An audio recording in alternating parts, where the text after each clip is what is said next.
Greetings to everyone listening to me.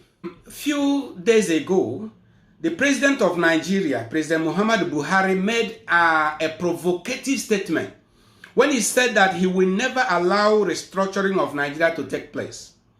Now, when I heard that statement, and some of us who are of the same mind, we couldn't sleep over it. In fact, I sent out a Twitter message a few days ago where I said that the president was misguided or confused about the law. And I maintain my stand that he's misguided or confused about the law. Now, the president thinks that he has power over Nigeria. Now, listen. The government is of three arms: the legislature, the judiciary, and the executive.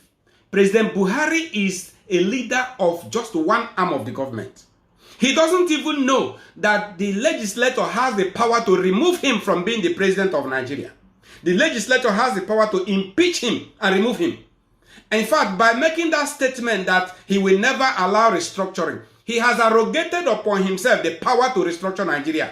So that statement alone warrants his impeachment immediately. In fact, our problem is not even with the presidency. It's not with the President Buhari and those that are advising him or misadvising him. Our headache is actually our members in the National Assembly.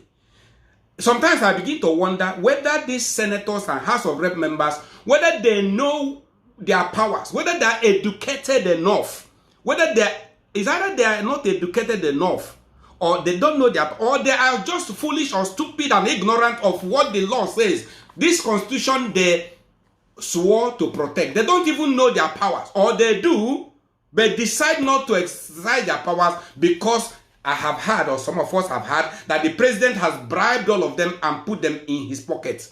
So that they're now like boy, errand boys.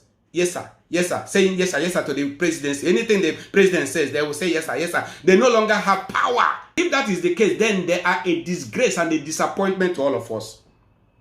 Now, this constitution gives them the power to make laws for the peace, order, and good governance of the federation. Section 4, subsection 2 of this constitution. Now, you may say, what about assent from the president? Now, section 58, subsections 4 and 5 say that they have the power to make any law. And if the president refuses to give assent, they will now present the bill again in the House. And if passed by 2/3 majority, it becomes law and binding upon the federation without requiring the president's signature anymore. So when they pass that bill again by 2/3 majority, the law does not require the signature of the president anymore. We don't need the signature of the president anymore. So we have power to do that. I am addressing this to the senators and House of Rep members from the whole South and Middle Belt, including Southern Kaduna. All the senators and House of Rep members from these 4 regions, including Southern Kaduna, have sufficient number to pass the bill into law. Yes, go ahead and do it, and nothing will go wrong. Heavens shall not fall. You have the power. Some people say that this constitution is illegal or bad or defective. Yes, I agree with them. But as long as this constitution has not been set aside, the rule of law says every law remains valid until it's repealed or set aside. This constitution has not been repealed, therefore it remains valid.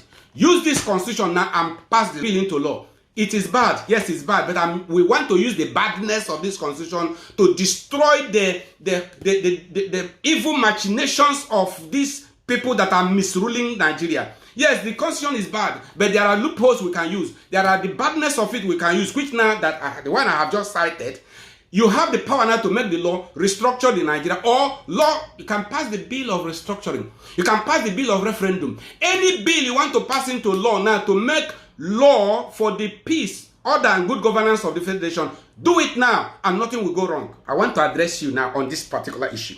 That it is because of this position, this situation, that God put you there. Refer to Esther chapter 4 verses 13 and 14, when similar thing happened to Israelites. And Esther was in the position to do something, but she was reluctant. Her uncle Mordecai sent a message to her and said, Esther, this is the time you should do something to save your people. Esther was reluctant. He said, do you even know that whether it is because of a situation like this that God put you in that position? And let me warn you, if you don't do something now to save your people, God will certainly raise deliverance for his people from elsewhere, but you will not escape, you will be destroyed. So I'm saying the same thing to all the senators and House of Rep members from the whole South and Middle Belt, including Southern Kaduna. This is the time for you to rise up and save your people. And I want to let you know that it is because of a situation like this that God put you in that position. Yes, God knew that a time will come when we shall have a stubborn president like President Buhari, who will want to arrogate upon himself the powers he never had. That a time will come like this when you will be in that position to save your people. So now I am asking you, go ahead now and pass the bill into law. Restructure Nigeria and create 6 nations in one. Let every nation govern itself and develop at its own pace, just like it is in Britain. We will have 6 nations in one.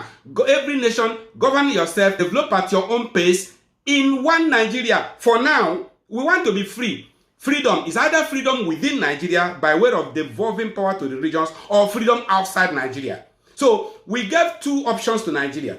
It's either you restructure Nigeria or we go for outright dissolution of Nigeria. Remember that the case we have, which our chambers, Mekadov chambers, is handling, that case has two weapons. It's either you restructure Nigeria or we go for total dismemberment and dissolution of Nigeria by rule of law.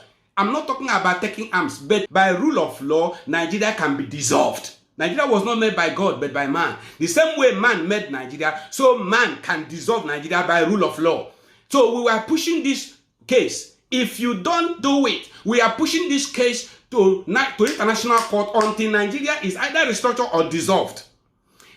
Our chambers will go ahead and file this case. So we are moving ahead with it. Whether President Buhari likes it or not, Nigeria must either be restructured to guarantee self-autonomy to the regions, or dissolved, and every person will go back to his fatherland as we were before 1914. So I am encouraging all of you, our members in the National Assembly, go ahead now and do this thing and put smiles and put gladness in our hearts. We are pursuing this case. We are not relenting. We will pursue this case to the end. We will continue this case, which is now at the Court of Appeal. It will go to the Supreme Court, from that to international court. So we are moving forward and there's nobody stopping us. Please, we are resolute. We are determined to make sure that our people are free. If you want to help us, you can always help us. You can support as we push this thing through the chambers. You can donate through the chambers account, which you see on the screen. Now, we are resolute about this thing. We must be free. We must be free. It's either freedom within Nigeria by way of regional autonomy, or freedom outside Nigeria by total dismemberment and total dissolution of Nigeria. It is possible. Listen, USSR was formed 3 years after Nigeria. Was formed in 1917 and it was dissolved a few years ago. Nigeria was formed in 1914. USSR was formed in 1917. USSR has been dissolved peacefully. So Nigeria will also be dissolved peacefully. If you don't restructure, there will be disintegration. I'm telling you, there will be disintegration of Nigeria if you don't restructure Nigeria peacefully. John F. Kennedy said, those who make peaceful change impossible end up making violent change inevitable. So I warn you, go ahead now and pass this bill and save your people in a peaceful way. Please do it and put gladness upon the heart of your people. Put gladness in our hearts and save Nigeria from violent disintegration. Thank you for listening to me.